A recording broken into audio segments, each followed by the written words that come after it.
오늘 우리 공동체에 주시는 하나님의 말씀은 마태복음 1장 1절에서 17절 말씀입니다. 하나님의 말씀을 봉독합니다. 아브라함의 자손이요 다윗의 자손인 예수 그리스도의 계보는 이러하다.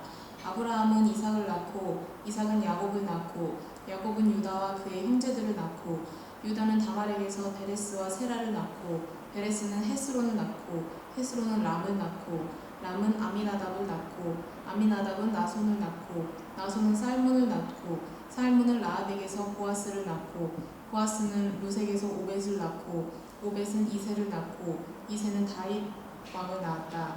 다윗은 우리아의 아내였던 이에게서 솔로몬을 낳고 솔로몬은 르호보암을 낳고 르호보암은 아비야를 낳고 아비야는 아삽을 낳고 아삽은 여호사밧을 낳고 여호사밧은 요람을 낳고 요람은 우시야를 낳고 우시야는 요담을 낳고 요담은 아하스를 낳고 아하스는 히스기야를 낳고 히스기야는 므낫세를 낳고 므낫세는 아모스를 낳고 아모스는 요시야를 낳고 예루살렘 주민이 바빌론으로 끌려갈 무렵에 요시야는 여고냐와 그의 형제들을 낳았다.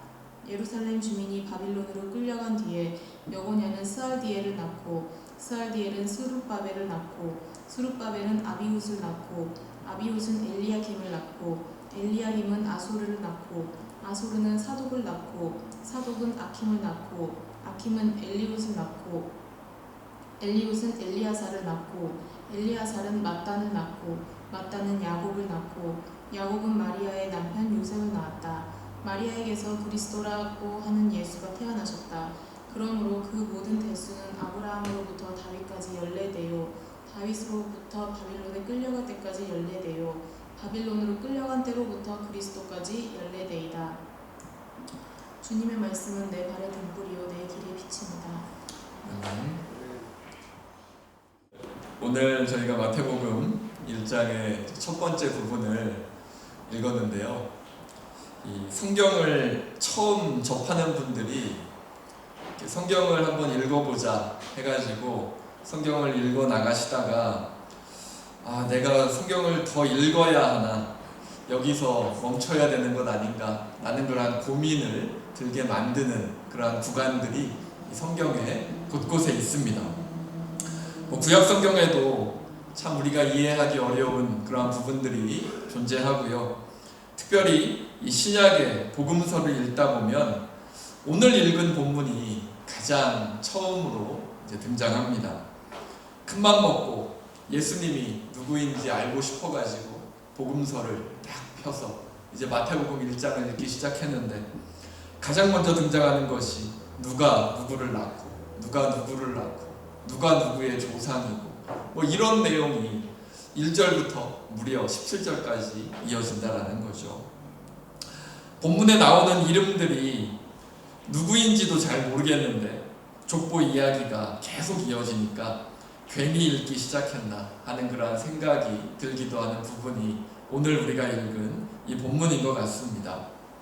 저도 오늘 이 본문에 나오는 이 이름들 정말 지금까지 신앙생활하면서 단 한 번도 찾아보지 않았던 그러한 이름들이 있을 정도로 좀 생소한 그러한 이름들이 존재합니다. 그리고 오늘의 본문인 족보를 겨우 견디고 넘어가면 이제 어떠한 본문이 나옵니까? 난데없이 처녀가 아이를 잉태해가지고 예수 그리스도가 태어나는 그러한 내용이 나오죠. 족보는 어떻게든 견뎌가지고 넘어갔는데 갑자기 또 난데없이 또 처녀가 남자 없이 잉태를 했다고 하니까 또 이 사실을 도저히 또 받아들일 수가 없어서 그냥 여기에서 그냥 성경책을 덮어버리시는 분이 아주 많은 것으로 제가 알고 있습니다. 사실 이 마태복음의 핵심적인 내용들은 5장부터 나오기 시작하거든요. 그러니까 1장부터 4장까지는 인트로 부분입니다. 그런데 이 인트로 부분을 견디지 못하고 본격적인 내용이 나오는 5장까지 가보지도 못하고 성경을 덮어버리는 경우들이 참 많이 있다라는 거죠. 그렇다면 도대체 왜 마태는 이렇게 지루한 족보의 명단을 이 마태복음 1장의 가장 첫 부분에 배치해 놓은 걸까요? 오늘 이 마태복음 1장에 담긴 족보의 이름들을 다는 살펴볼 수 없겠지만 조금 살펴보면서 우리 예수님께서 누구이신지를 살펴보려고 합니다. 정말 지겨운, 정말 잘 알지도 못하는 그러한 족보의 이야기가 아니라 그 안에 담긴 정말 하나님의 뜻이 무엇인지, 또 이 족보를 통해서 알 수 있는 예수 그리스도는 누구이신지를 함께 생각해 볼 수 있기를 간절히 바랍니다. 자, 우리 앞서 말씀드린 것처럼 오늘 본문에 나오는 이름들이 좀 지겨운 그러한 본문일 수 있지만 마태에게 있어서 이 마태복음 1장 1절은 마태복음 전체를 통틀어서 마태가 이 마태복음의 독자들에게 하고 싶은 이야기가 압축적으로 담겨있는 그러한 구절입니다.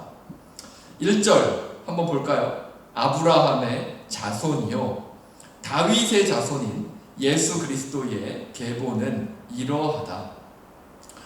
마태가 이야기하고자 하는 것은 이 마태복음뿐만 아니라 이 신약성경 전체를 통틀어서 이 예수 그리스도라는 이름이 계속해서 등장하게 될 것인데, 오늘 본문의 1장 1절은 신약성경 전체의 독자들에게 예수님께서 누구이신지를 선포하는 겁니다. 오늘 본문은 예수의 조상에 대한 역사적인 정보를 제공해주는 단순한 계보가 아니라는 거죠. 오늘 본문은 예수께서 이스라엘에게 약속된 메시아라는 사실을 선언하는 그러한 마태의 선언서입니다. 그리고 예수 그리스도는 바로 우리가 오랫동안 기다려왔던 그러한 메시아이시고 하나님의 나라를 이 땅 가운데 회복하실 분이고 또 우리를 구원하실 분이라는 그러한 명백한 사실을 이 신약 성경을 읽는 모든 사람들에게 마태가 선포하고 있는 겁니다. 그래서 오늘의 본문인 이 마태복음 1장 1절은 특별히 예수님 외에 두 명의 이름을 언급하고 있죠. 1절에 나타나는 이름 누굽니까? 바로 아브라함과 다윗입니다. 아브라함은 이스라엘의 첫 시작이고 다윗은 이스라엘에서 가장 위대한 왕이었으니까 어찌 보면 이 두 사람이 언급되는 것은 당연할 것 같습니다. 마태는 예수님께서 아브라함과 다윗의 후손이라는 것을 이야기하면서 예수님을 이스라엘의 역사 전체와 연관시키고 있는 겁니다. 그리고 마태는 예수 그리스도의 족보가 유대인들의 뿌리인 아브라함으로부터 시작된다라는 것을 이야기하면서 유대인들이 예수님을 인정하지 않으면 어떻게 되는 거죠? 그러면 그들의 뿌리인 아브라함과 또 그 뒤로 이어진 여러 왕들, 다윗으로부터 시작해서 이어졌던 여러 왕들의 역사까지도 다 부인하는 것이다 라고 유대인들을 향해서 선포하고 있는 겁니다. 그런데 이 외에 마태는 아브라함과 다윗의 이름을 강조하면서 이 1절의 이야기를 시작하고 있을까요?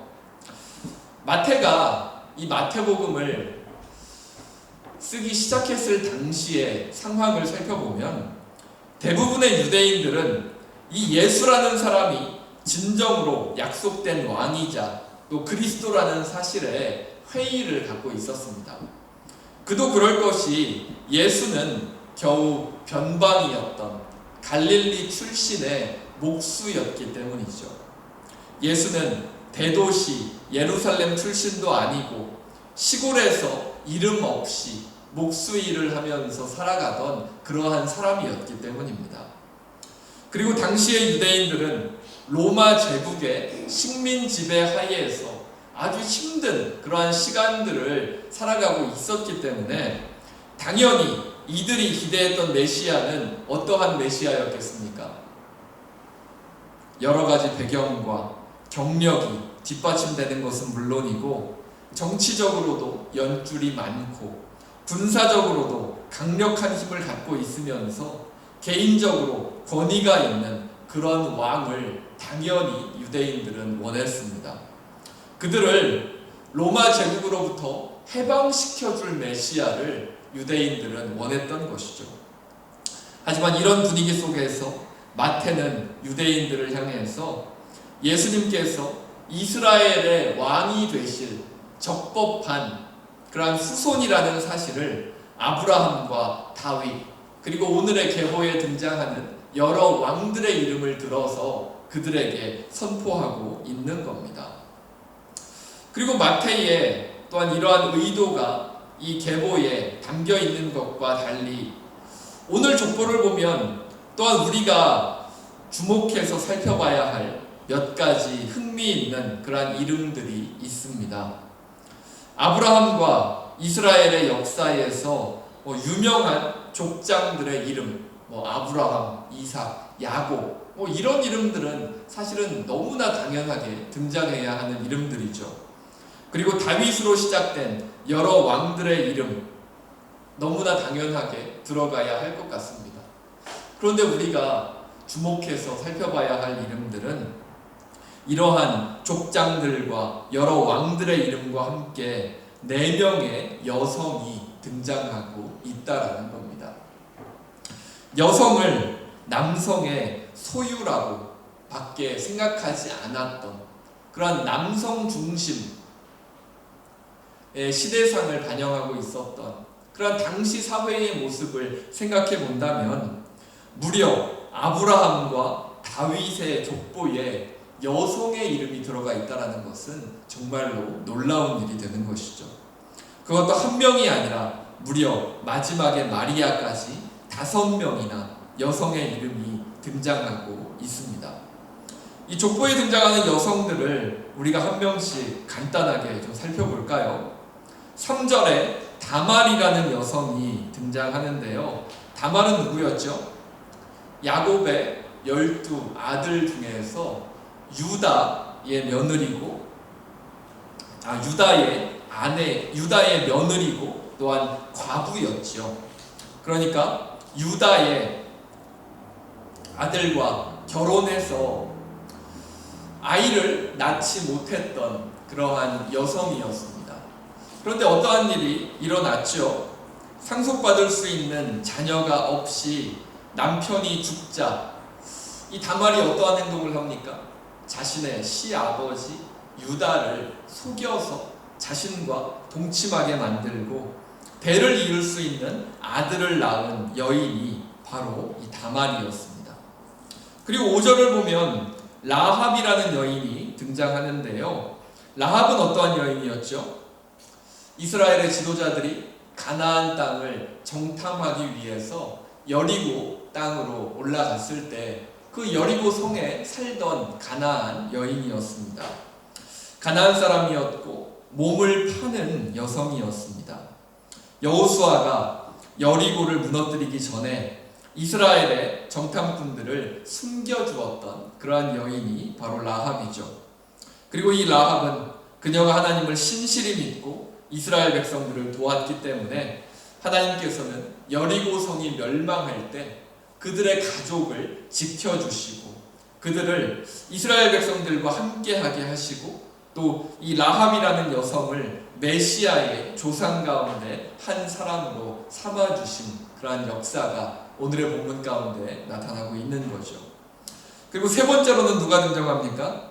5절에 모압 여인 룻이 등장하는데요. 이 룻은 모압 사람이었죠. 그리고 이 룻이 살던 시대에는 이스라엘의 남성들이 외국인과 국제 결혼을 하는 것이 금지되어 있었습니다. 그런데 바로 그러한 시기에 살던 이 모압 여인 룻은 아주 강인한 성품과 하나님을 향한 굳센 믿음을 가지고 보아스와 결혼해서 메시아의 조상이 되는 그러한 특권을 갖게 되는 거죠.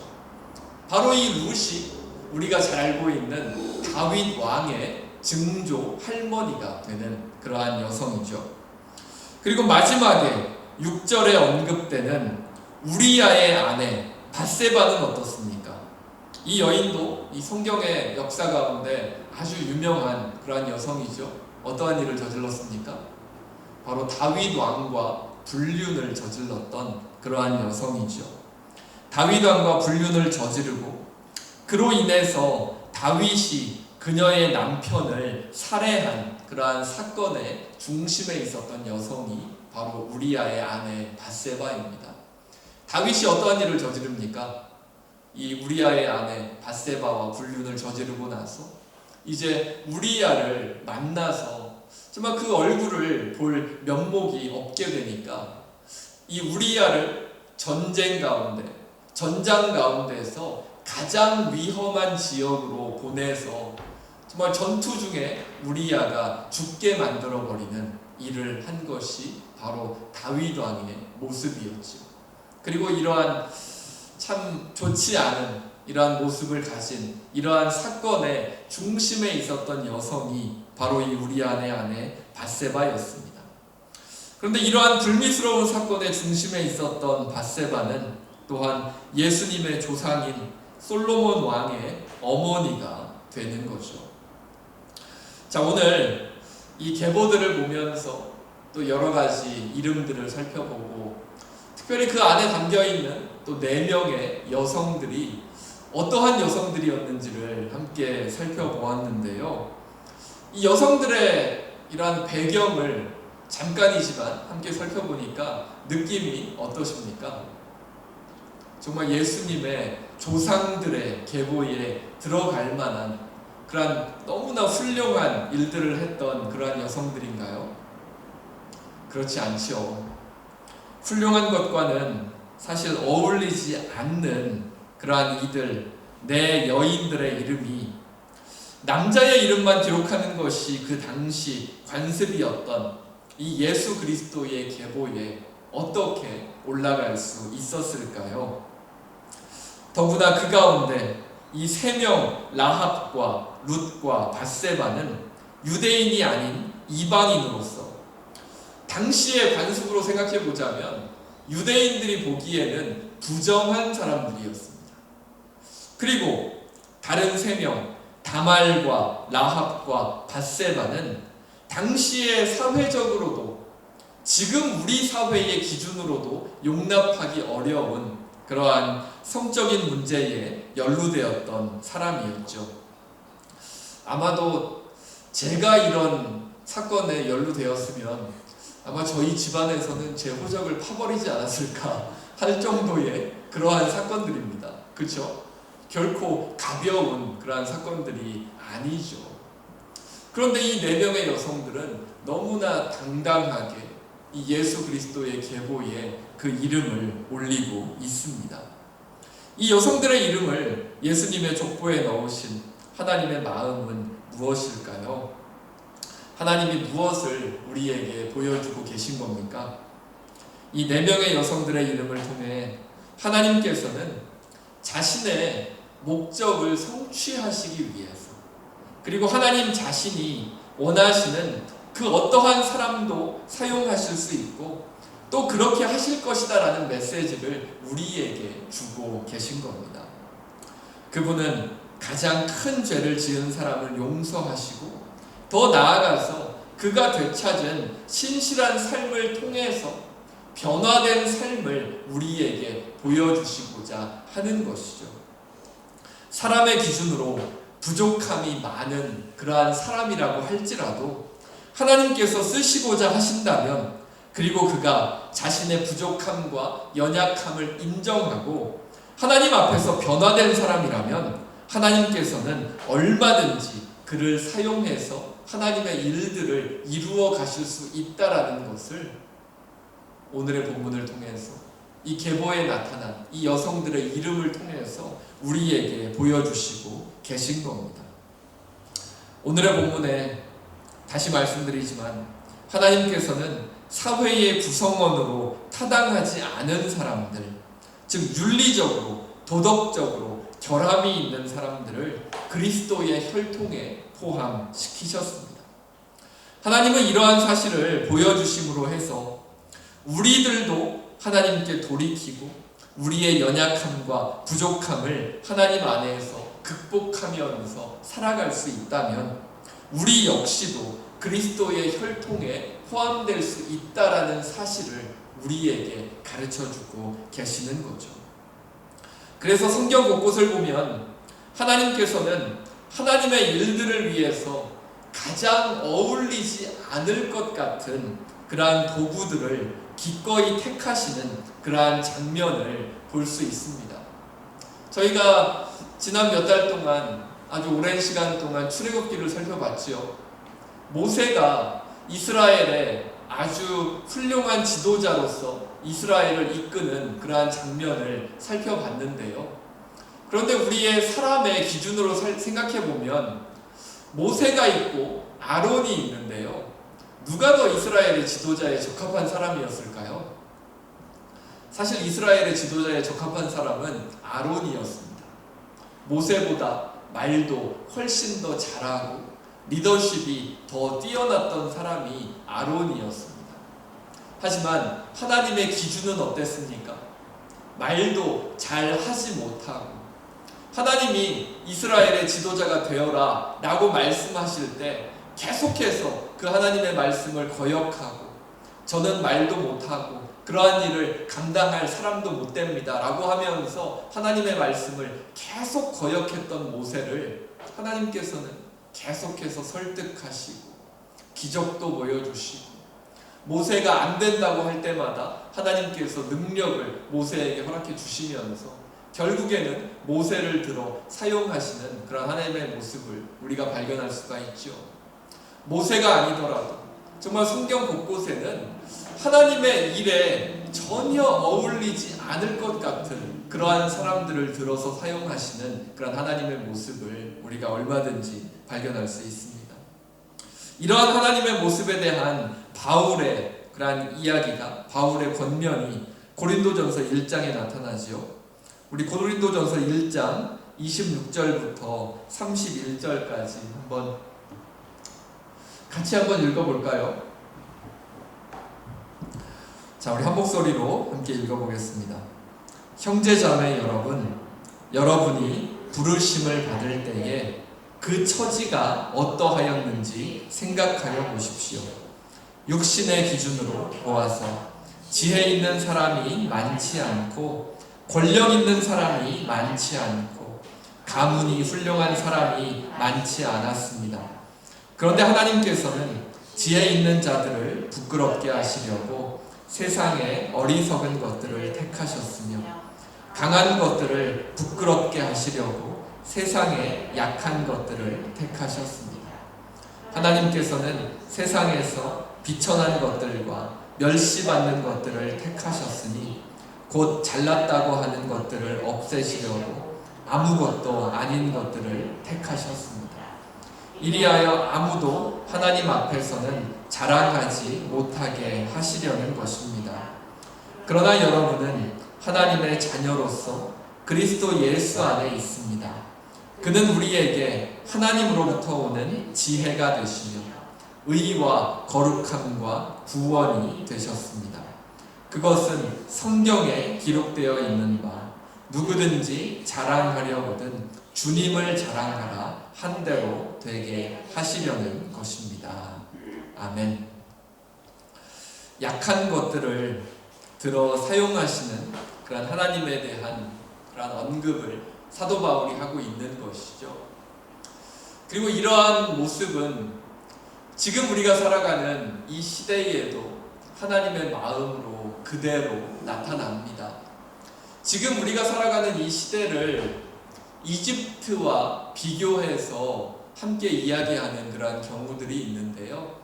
이집트 하면 가장 먼저 떠오르는 이미지가 어떠한 이미지가 있습니까? 피라미드가 있겠죠.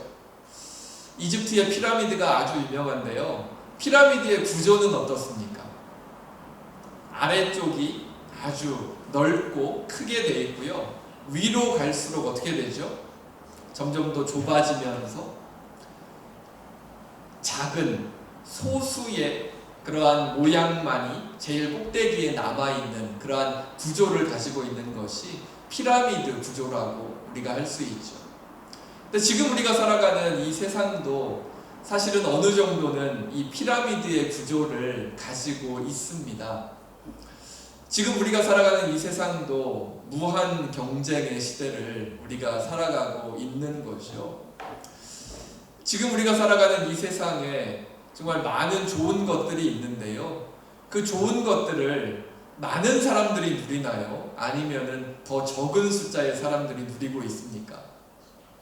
많은 사람들이 함께 누리면 참 이상적이고 좋을 것 같지만 지금 우리가 살아가는 이 세상의 모습은 사실은 피라미드의 구조처럼 위로 올라갈수록 더 좋은 것들이 있는 그러한 위쪽으로 올라갈수록 소수의 사람들만이 그것을 누릴 수밖에 없는 그러한 구조를 어느 정도는 가지고 있습니다.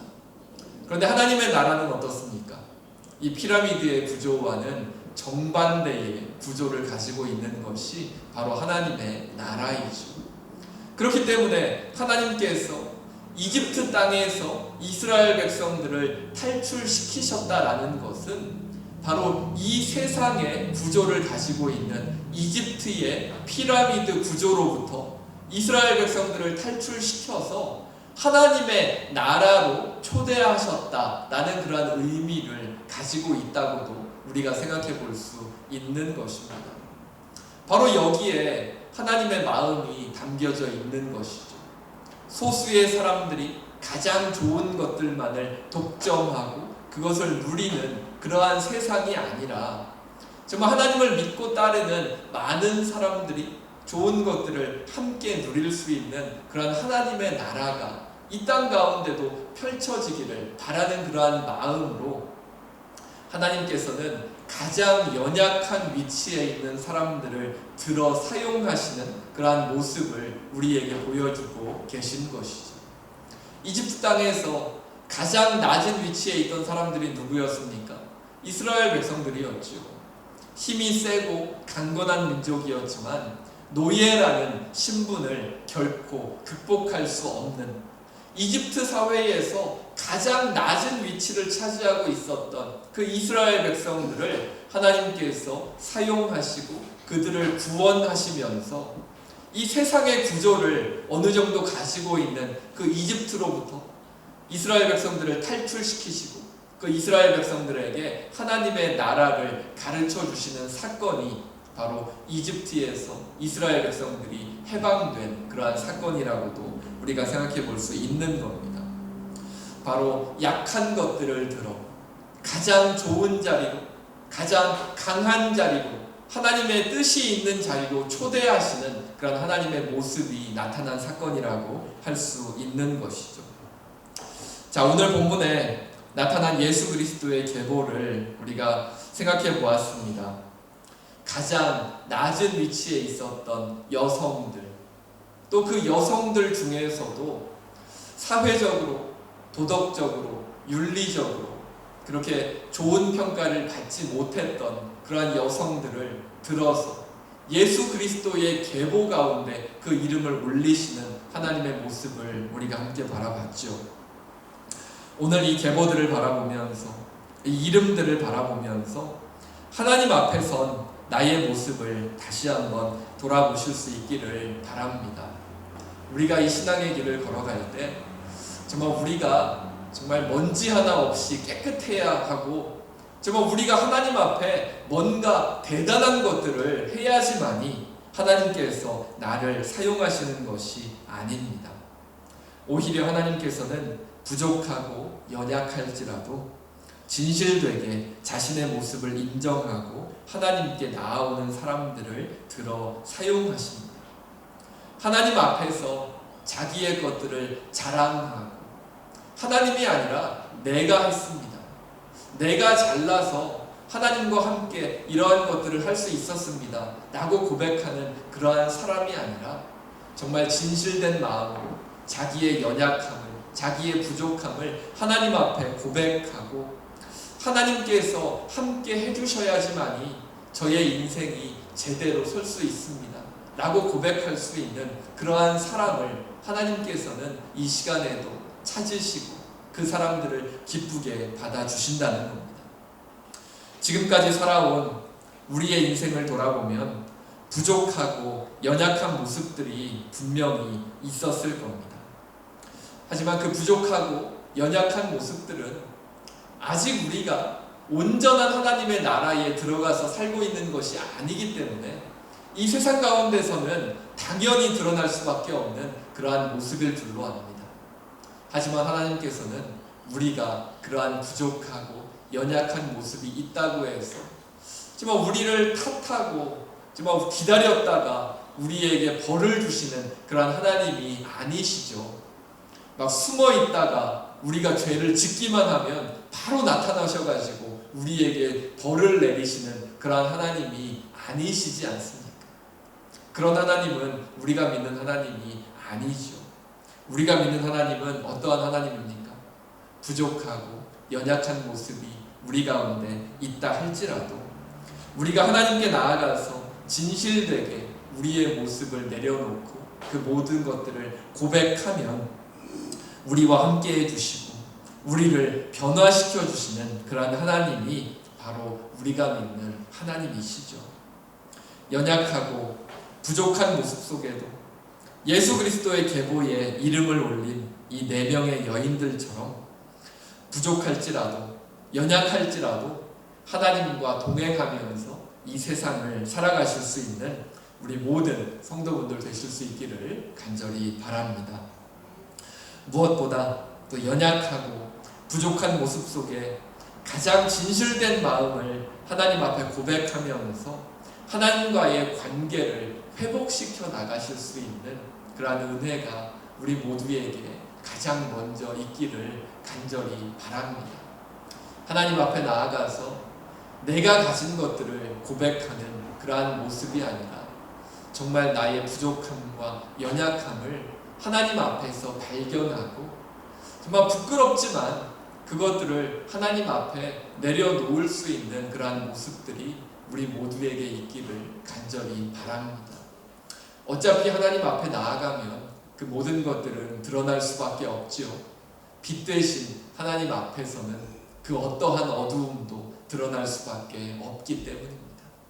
하지만 그 어두움이 드러났을 때 부끄러워서 숨는, 정말 선악과를 먹었다고 하나님 앞에 숨는 그런 하와의 모습이 아니라 우리의 그 어두움을 당당하게 인정하고 하나님 앞에 내려놓을 때 하나님께서는 그 어두움을 부끄럽다 하지 않으시고 죄를 지었다 우리를 벌하지 않으시고 정말 그것을 하나님 앞에 내려놓는 우리의 마음을 긍휼히 여겨주시고 우리가 어떠한 모습으로 하나님 앞에 나아가든지 정말 하나님 안에서 온전히 회복할 수 있도록 우리를 도와주시고 변화시켜 주시는 그러한 은혜를 더하여 주실 줄로 믿습니다. 진실되고 겸손한 마음을 가지고 하나님 앞에 나아가셔서 우리 모두의 이름도 예수 그리스도의 계보 가운데 끝까지 그 이름이 새겨져 있는 그런 놀라운 은혜가 우리 모두에게 있기를 간절히 바랍니다. 자, 우리 말씀을 기억하면서 우리 함께 기도하겠습니다. 사랑의 하나님, 오늘도 말씀을 통해서 하나님 앞에선 우리의 모습을 다시 한번 돌아보게 하시니 감사합니다. 예수 그리스도의 계보에 이름을 올린 4명의 여성들을 생각해 보았습니다. 사회의 구성원으로 타당하지 않은 사람들, 윤리적, 도덕적으로 결함이 있는 여성들이었지만 하나님께서는 그들을 사용하시고 그들을 회복시키시고 변화시키시고 인도하여 주셔서 예수 그리스도의 계보에 들어가는 영광을 누리게 하셨습니다. 우리들도 지난 삶의 여정들을 돌아보면 여러 가지 어려움과 부족함, 연약함들이 존재할 줄로 압니다. 우리의 강함보다, 우리의 지혜로움보다, 우리의 연약함과 부족함을 먼저 바라보시며 다가오기 원하시는 하나님 앞에 우리의 진실된 모습 그대로 나아갈 수 있게 하시고 하나님 안에서 온전히 회복되어 갈 수 있는 그런 귀한 은혜를 우리 모두 가운데 허락하여 주시옵소서. 연약함을 들어 사용하시는 하나님의 은혜가 연약함을 강함으로 바꾸시는 하나님의 인도하심이 우리의 삶에 충만히 흘러 넘치게 하여 주시옵소서. 이 시간 함께 예배하는 가정들, 여러 사정으로 각자의 자리에서 예배하는 가정들, 출타 중인 가정들을 기억하여 주시고 하나님의 은혜와 사랑 안에서 선한 인도하심을 늘 허락하여 주시옵소서. 특별히 두렵고 떨리는 마음으로 우리의 힘으로 도저히 어찌할 수 없는 몸의 아픔과 마음의 고통을 하나님께 고백하며 나아가는 성도들을 기억하여 주시고 하나님 안에서 그 모든 아픔과 고통들이 하루하루 회복되어 갈 수 있는 은혜를 허락하여 주시옵소서. 이 땅 가운데 많은 비로 인해서 코로나 바이러스로 인해서 아직도 회복되지 않는 경제적인 어려움 속에 고통받는 가정들과 일터들을 긍휼히 여겨주시고 아직도 멈추지 않는 전쟁의 포화 속에 고통받는 사람들 가운데에도 하나님의 위로와 은혜를 더하여 주시옵소서. 하나님께서 늘 함께하여 주심을 믿으며 이 모든 것 우리 주 예수 그리스도의 이름으로 기도합니다.